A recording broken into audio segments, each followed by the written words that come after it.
Hello साथियों, आज कक्षा 10 के लिए लाइट नामक जो पाठ है उसमें हम लोग प्रतिबिंब कैसे बनता है यह पहले देखेंगे और फिर अवतल दर्पण उत्तल दर्पण के द्वारा भिन्न भिन्न स्थितियों में प्रतिबिंब की स्थिति और प्रकृति के बारे में चर्चा करेंगे।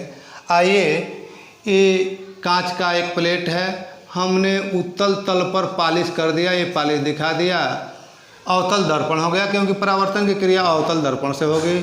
पिछले वीडियोज में बताया गया है साथियों कि दर्पण से संबंधित कुछ परिभाषाएं और कुछ पॉइंट्स। यह दर्पण का ध्रुव P है, दर्पण का फोकस बिंदु F है और दर्पण की वक्रता केंद्र C है। यह मुख्य अक्ष है, CP से होकर जाने वाली रेखा इस दर्पण की मुख्य अक्ष कहलाएगी। अतः अब मुख्य अक्ष के समांतर कोई हम किरण लें जो दर्पण पर आपतित हो रही हो, इसका मार्ग नियत होता है परावर्तन के पश्चात ऐसी किरणें F बिंदु से होकर के गुजरती हैं। दूसरी किरण ले लिया, वह भी F बिंदु से होकर के ही जाएगी परावर्तन के पश्चात। एक किरण यह निश्चित हो गई कि मुख्य अक्ष के समांतर आपतित किरणें परावर्तन के पश्चात फोकस बिंदु से होकर के जाती है। दूसरी प्रकार की किरण लें, कोई किरण है जो F बिंदु से होकर के आपतित हो रही है, यह दर्पण देख लीजिएगा, दर्पण है, आपतित हो रही है। यह परावर्तन के पश्चात दर्पण से ज्यों ही परावर्तित होगी तो यह मुख्य अक्ष के समांतर होकर के ही आपतित होगी, परावर्तित होगी। तीसरे प्रकार की किरण हम ले लें, यह इसको F बिंदु डिनोट करें, इसको C बिंदु डिनोट करें। कोई किरण यदि C से हो करके आपतित हो रही हो ऐसे, तो यह आपतित हुई दर्पण पर और अपने ही मार्ग से हो करके यह लौट जाती हैं ऐसी किरणें। हमारे पास तीन प्रकार की किरणें हैं। एक मुख्य अक्ष के समांतर किरणें जो फोकस बिंदु से हो करके गुजरती हैं। दूसरे प्रकार की किरण है कि जो फोकस बिंदु से हो करके आपतित हो, वह किरणें समांतर हो जाती हैं मुख्य अक्ष के परावर्तन के पश्चात। और तीसरे प्रकार की किरण जो वक्रता केंद्र से होकर के आपतित हो, वह अपने ही मार्ग से पीछे पुनः लौट जाती हैं परावर्तित होकर के। उत्तल दर्पण के लिए भी ऐसी ही स्थिति होती है। उत्तल दर्पण आइए देख लेते हैं। अब अवतल तल पर यदि कलई कर दें, परावर्तन की क्रिया उभरे हुए तल से होगी, इसलिए यह उत्तल दर्पण कहलाएगा। चूँकि इसकी वक्रता इधर है साथियों, तो इसका फोकस बिंदु इधर होगा F और C कहीं इधर होगा। मुख्य अक्ष के समांतर किरण लेते हैं। समांतर किरण इस हिसाब से यह जाएगी, इधर जाएगी तो यहीं से इधर, लेकिन लगेगा कि यह देखिए फोकस बिंदु से होकर के निकल रही है, ऐसे दिखेगा। ये आपतित हुई, इधर चली गई, लेकिन इस बिंदु से होकर जाती हुई प्रतीत होगी। दूसरे प्रकार की किरण है कि उत्तल दर्पण में ही यह F हो गया, यह C हुआ। कोई किरण ठीक F के सिद्ध में आ रही हो, ऐसे यहाँ आपतित हुई और ये लगे कि फोकस बिंदु की तरफ यह जा रही थी, तो यह परावर्तित होकर के मुख्य अक्ष के समांतर हो जाएगी। तीसरे प्रकार की जो किरण है उत्तल दर्पण में, उत्तल दर्पण मैंने बनाया, यह मुख्य अक्ष हुआ, इसका पोल हुआ, ये सभी दर्पणों का पोल यही बिंदु होगा, और F बिंदु हुआ, यह C बिंदु हुआ। साथियों, ऐसी किरण लें जो सीधे C बिंदु के सिद्ध में आपतित हो रही हो, ऐसे आपतित हो रही हो, देखिए C बिंदु के सिद्ध में आपतित हो रही हो, तो यह अपने ही मार्ग से लौट जाएगी, चाहे वह दर्पण अवतल हो चाहे उत्तल हो। ये तीन प्रकार की किरणें हैं जिनका मार्ग नियत होता है।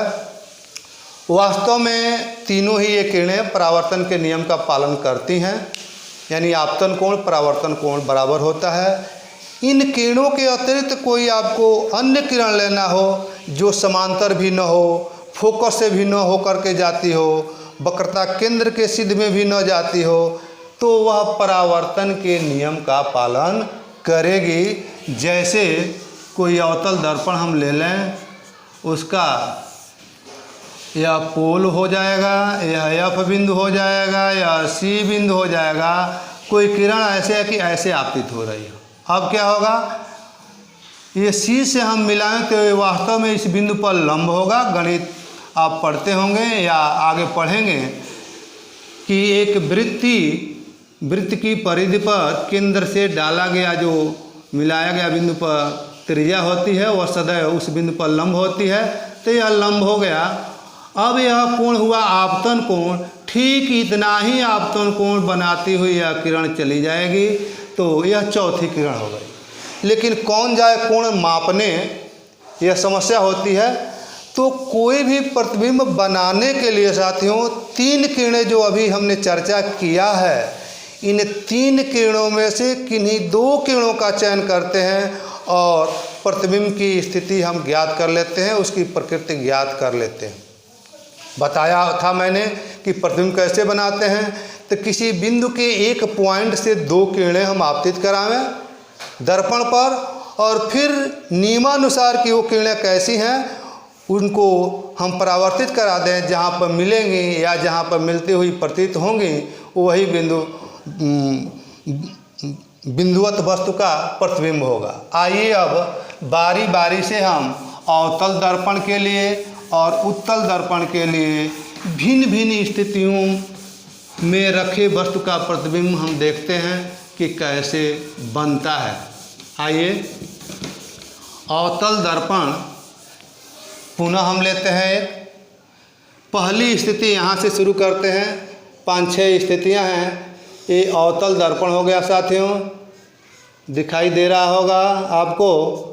अवतल दर्पण हो गया, इसका यह हो गया पोल हो गया, यह हो गया फोकस बिंदु हो गया, यह सी हो गया।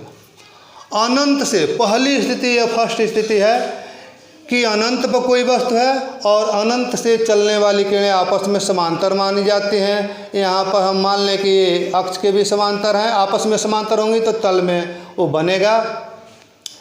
ऐसे समांतर किरणें आ रही हैं, वस्तु कहीं पर है, ये वस्तु ए भी कहीं पर है, और वहाँ से किरणें आ रही हैं। आप जानते हैं कि मुख्य अक्ष के समांतर किरणें हैं, तो यह फोकस से होकर के चली जाएंगी। अर्थात अनंत पर स्थित वस्तु का प्रतिबिंब फोकस बिंदु पर बनता है। यदि आने वाली किरणें ठीक समांतर हैं तो वह प्रतिबिंब बिंदुवत होता है। दूसरी स्थिति है कि अनंत पर न हो बल्कि वक्रता केंद्र और अनंत के कहीं बीच हो, तो आप देखिए कि दूसरी स्थिति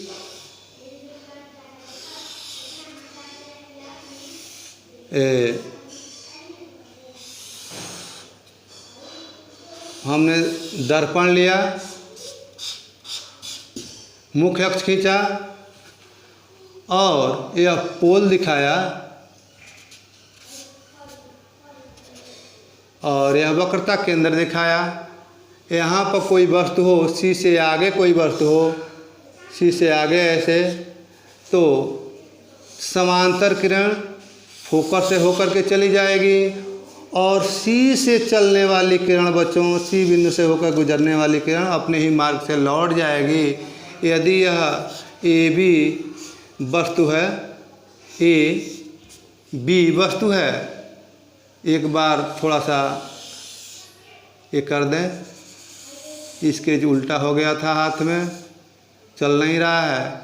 यह एफ बिंदु मैंने दिखाया था और यह सी बिंदु दिखाया था, तो दोनों किरणें यहाँ पर काट रही हैं, यानी बी पॉइंट यह हो जाएगा, बी डैश से डिनोट करेंगे। और उसी प्रकार ए यहाँ हो जाएगा, यह ए डैश बी डैश प्रतिबिंब होगा, सी के बाहर है। तो यह सेकेंड स्थिति हो गई। थर्ड स्थिति ऐसे ही एक अवतल दर्पण हम ले लें, श्यामपट्ट शायद गीला है, थोड़ा सा इंतज़ार करना पड़ेगा आपको, इसके लिए मैं क्षमा प्रार्थी हूँ। आइए देखते हैं। यह अवतल दर्पण हमने लिया तीसरी स्थिति के लिए। यह ध्रुव खींचा, पोल डिनोट किया, या फोकस बिंदु डिनोट किया, या वक्रता केंद्र सी डिनोट किया। वस्तु को अनंत पर थी, दूसरे में अनंत और वक्रता केंद्र के बीच में कहीं थी ये भी वस्तु। अब हम मान लेते हैं कि ठीक तीसरा पोजीशन में वक्रता केंद्र पे ही ए बी वस्तु है, यह ए बी वस्तु है। तो समांतर चलने वाली जो किरण होगी मुख्य अक्ष के समांतर, जो आपतित होगी फोकस से होकर के चली जाएगी और फोकस से होकर के इसी बिंदु को छूती हुई, देखिए एक ही बिंदु से हम दो किरणें डाल रहे हैं, फोकस से होकर के जो जा रही हो, थोड़ा सा खींचने में गलती हुई मेरे, जा रही हो तो वह मुख्य अक्ष के क्या हो जाएगी, समांतर हो जाएगी। लाइन सीधी शायद नहीं खींच पाए हैं हम। या सी यहाँ दिखाएं। यदि ठीक से यह बराबर बराबर दूरियों पर लिया जाए तो प्रतिबिंब भी ठीक वक्रता केंद्र पे ही बनेगा। यह भी उल्टा होगा, वस्तु का सिर ऊपर है, ये नीचे उल्टा होगा, वस्तु के बराबर होगा। और उल्टे प्रतिबिंब याद रखिए सदैव वास्तविक प्रतिबिंब होते हैं। तो स्थिति 2 1 2 3 ये हो गई। चौथी स्थिति पुनः हो सकती है कि वस्तु वक्रता केंद्र और फोकस के बीच में हो। इस स्थिति को देखते हैं, देखिए ठीक से। यह वक्रता केंद्र एफ और यह पी बिंदु है, वस्तु सी और एफ के बीच में है साथियों। तो समांतर किरण या वस्तु ए भी है, समांतर किरण जो गई आपतित हुई वह फोकस से होकर के परावर्तित हुई। और यदि हम या तो सी से लेकर के ऐसे करें, किरण यहाँ जाएगी और यह सीधे चली जाएगी।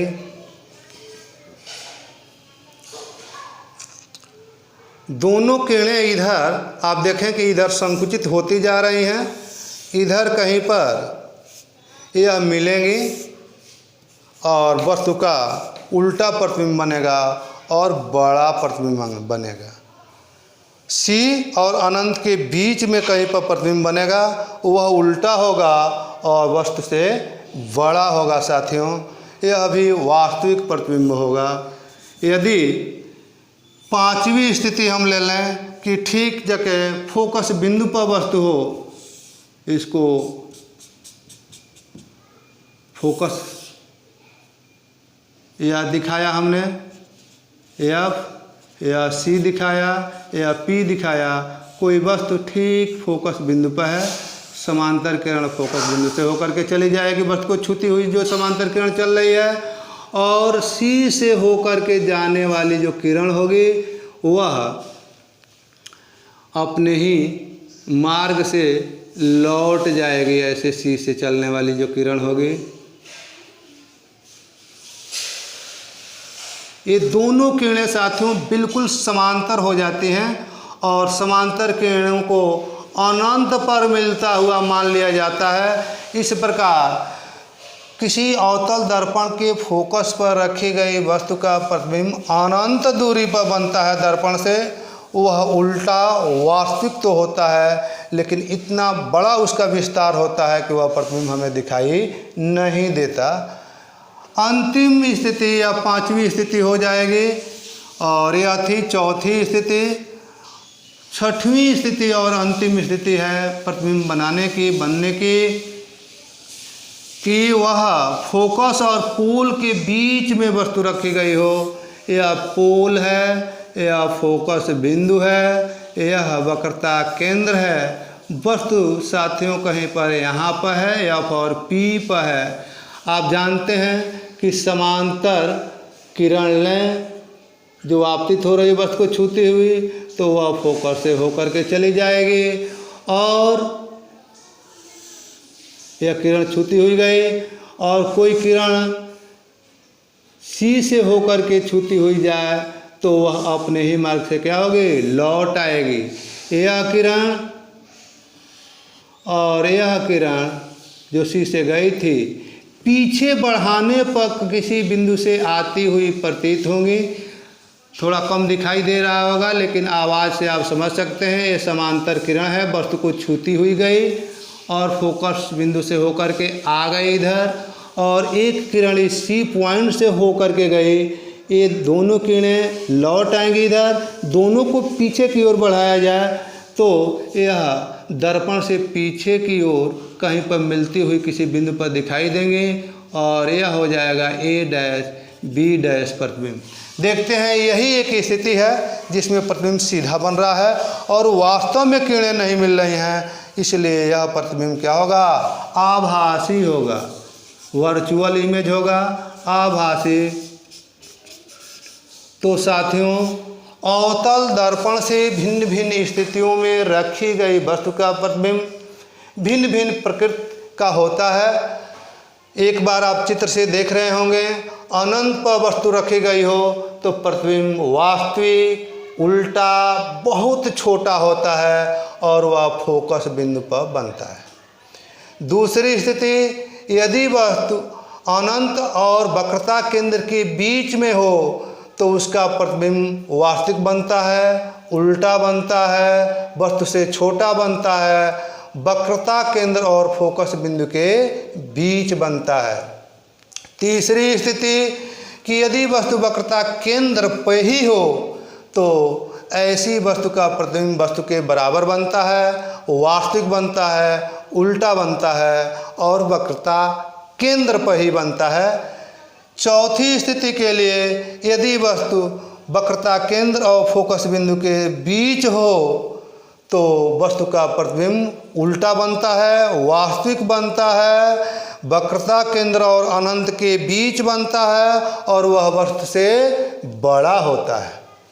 पांचवी स्थिति, यदि प्रतिबिंब वस्तु फोकस बिंदु पे ही हो तो ऐसी वस्तु का प्रतिबिंब अनंत पर बनता है, वह वास्तविक कहलाएगा। सिद्धांततः यह प्रतिबिंब बहुत बड़ा होने के कारण दिखाई नहीं देगा, इसका विस्तार अनंत होगा, और किंतु यह वास्तविक कहलाएगा, अनंत पर बनेगा।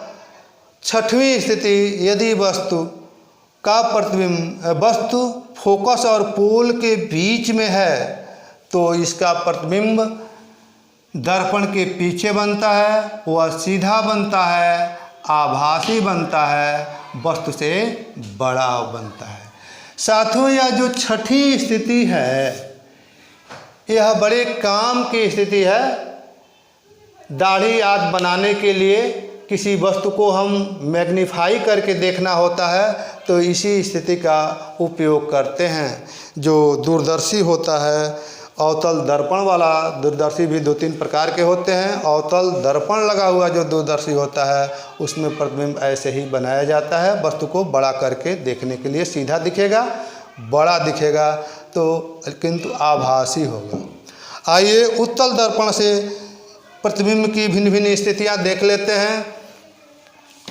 उत्तल दर्पण से के सामने वस्तु चाहे जहां भी रखी हो साथियों तो प्रतिबिंब सदैव दर्पण के फोकस बिंदु और वक्रता केंद्र के बीच में ही बनता है। शर्त यही होती है कि वस्तु जितनी दूर होगी प्रतिबिंब दर्पण के फोकस और वक्रता केंद्र के बीच ही ध्रुव की ओर खिसकता जाएगा। दूर होगी तो ज्यों-ज्यों नज़दीक आती जाएगी त्यों-त्यों वह फोकस बिंदु की ओर खिसकेगा। आइए देखते हैं। हमने यह उत्तल दर्पण एक लिया,